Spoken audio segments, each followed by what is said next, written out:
Good evening, Western Washington, and happy Thursday. Hope everyone had a good day today. I'm Matthew Fab with Western Washington Weather, and today we're going to take a look at the forecast for the next few days with our thunderstorm potential that has diminished quite a bit, and in its place, we have a heat wave coming up next week, and so we're going to take a look at that as well and see just how hot it might get. But starting with the satellite imagery right now, you can see it's kind of interesting. We've got a bit of an upper level low. You can kind of see it spinning here. Thunderstorm clouds are over the Olympics. We actually had a lightning strike or two there up near Port Angeles, but in the mountains there, we have some clouds moving up toward Olympia and Tacoma. And then take a look at all these lightning strikes here in the Cascades. Excuse me, as we have some storms starting to move north there, and then some lightning strikes in eastern Oregon as well, and parts of central Washington also.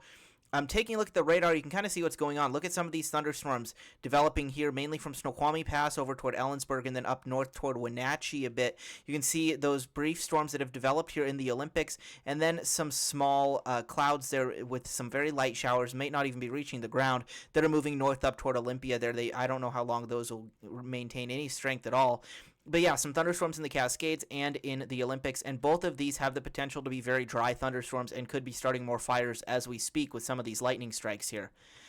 Now, taking a look at the current alerts, we do have this red flag warning in effect for the Olympics and the Cascades, and that is just because of what I was talking about there, those thunderstorms, dry lightning, and then you got outflow winds at times up to 30 miles per hour, and all of that just combines to really spread fires a lot, especially if they just start, you can get rapid spread with some of those fires, especially with lightning starts there. So that's why we got a red flag warning in effect for the Cascades in the Olympics.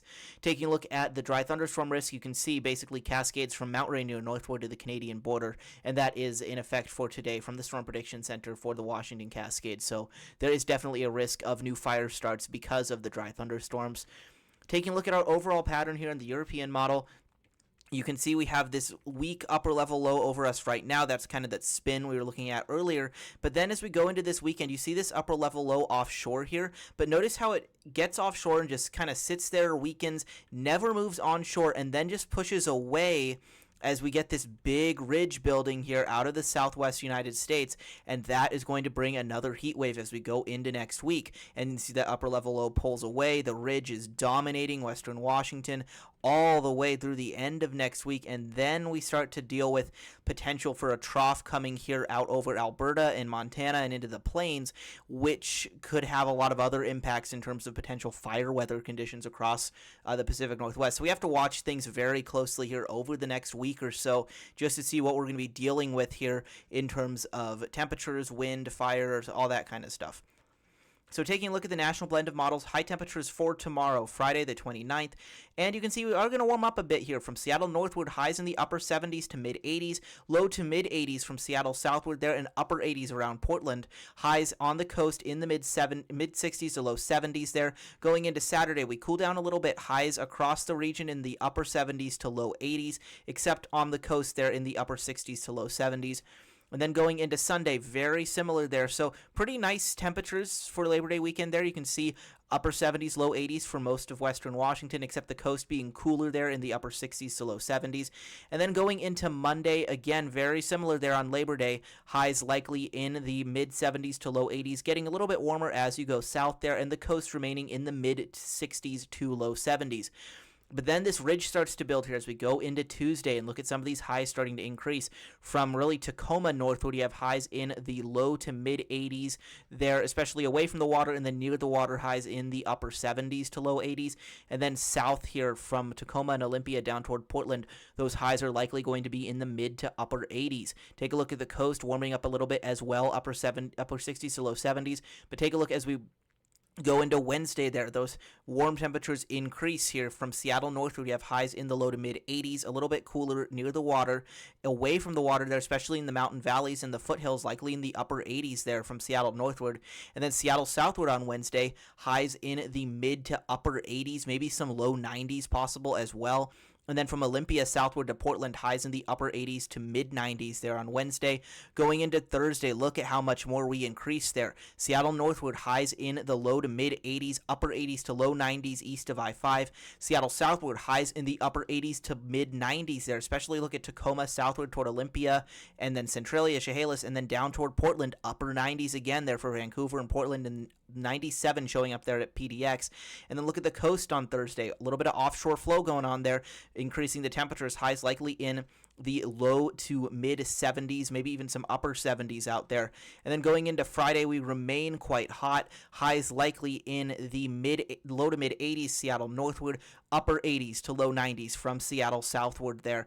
And it's just going to be another really hot few days. And then going into next Saturday, we will likely start to cool down. But again, that's a little bit of uncertain forecast looking that far out. But it's a pretty safe bet right now that Tuesday, Wednesday, Thursday, and Friday of next week are all going to be quite warm, likely 85 plus for most of the area, and some 90s are likely as well, especially from Seattle southward there. So keep that in mind here as we go into the next few days, that we are not done with this heat we had over the past few days. It's just going to come right back here as that ridge builds back in. So then taking a look at lightning flash density, you can see the European model actually did quite well here with some of these thunderstorms over the Cascades and Olympics into this evening. It did the placement quite well, especially here with some of these ones over the eastern slopes of the Cascades, diminishing as we go into tonight. And then going into Friday, you can see some more activity possible in the Cascades. And look at northeast Washington. This could be some big fire producers depending on how much precipitation is in there. And then as we go into Saturday, you can see the upper level low remains offshore, and it just doesn't develop much thunderstorm activity across western Washington like we were looking at a few days ago. You can see it's a little bit over the Cascades, and then it just goes away. We may have some brief showers, but it doesn't look like anything too significant. Random thunderstorms potentially there late Sunday, or late Saturday night into early Sunday morning. You can see 5 to 8 a.m. Sunday, maybe moving up from Olympia up toward the Olympic Peninsula and then diminishing over Vancouver Island. And then another round of potential thunderstorms over the Cascades Sunday evening. But overall, nothing too abnormal. And of course, we'll continue watching this as these forecasts keep coming in. But we've really downtrended on that thunderstorm activity. And you can kind of see why here when we look at the RRFS experimental forecast here. This is just a new model that's being tested out here, and I found that it has been doing quite well. You can see as we go through the day Saturday how those showers don't come on shore, and that makes it so it can't really interact with any potential instability here over the land and the mountains and stuff like that.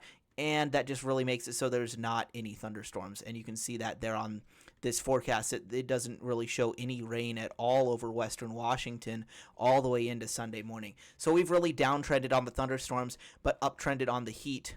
And then another thing to look at here, fires. We've got some new starts up here in the North Cascades, and then a bunch here in the South and Central Cascades. While these may not be very big right now, we have a couple that are 50 to 60 acres. There's things to watch in case we do have any east wind events later in the season that really cause these to flare up and bring a lot of smoke into western Washington. And then the Bear Gulch fire here, of course, in the Olympic Peninsula there, up to 9,000 acres now, so it is really growing. And, just another thing is it's...